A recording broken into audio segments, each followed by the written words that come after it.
आणि ही खरं तर ही सर्जरी करणं आवश्यकच होतं, चिरफाड करणं आवश्यकच होतं.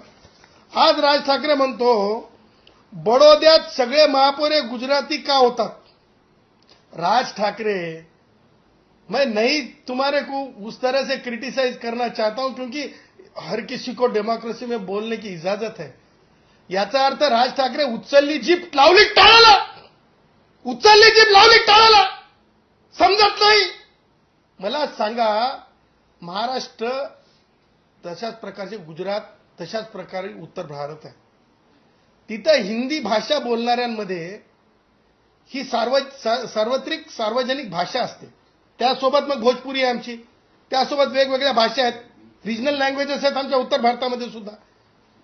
गुजरातमध्ये कच्छ भाषा आहे, गुजरातमध्ये गुजराती भाषा आहे. याचा अर्थ गुजराती म्हणून तिथं महापौर होतो का. राज ठाकरे 97वी घटना दुरुस्ती वाचावी, 74वी भारतीय संविधानातली घटना दुरुस्ती वाचावी. त्याचबरोबर राज ठाकरे त्या पुढे जाऊन आपण काय कायदा म्हणतो निवडणूक आचारसंहितेच्या बाबतीत तो वाचावा.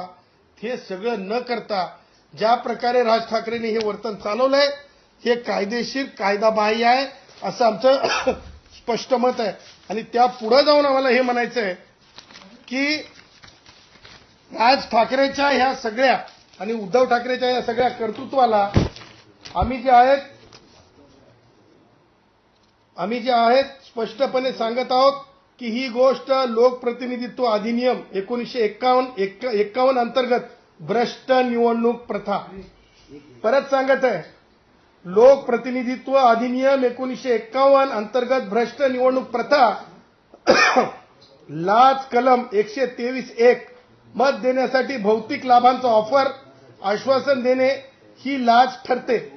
खालील आश्वासने मोफत पार्किंग, मालमत्ता कर माफी, अवाजवी प्रभाव ह्या सगळ्या गोष्टी याच्यामध्ये मोडतात.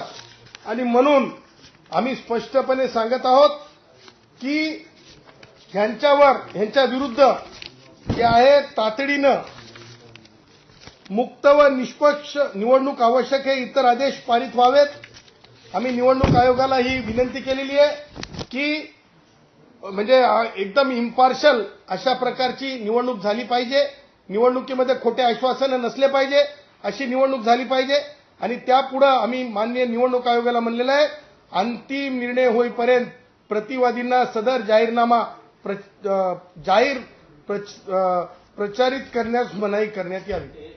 या प्रचार या जाहीरनाम्याचा थांबवावा अशी देखील मागणी आम्ही माननीय निवडणूक आयोगाकडे केलेली आहे.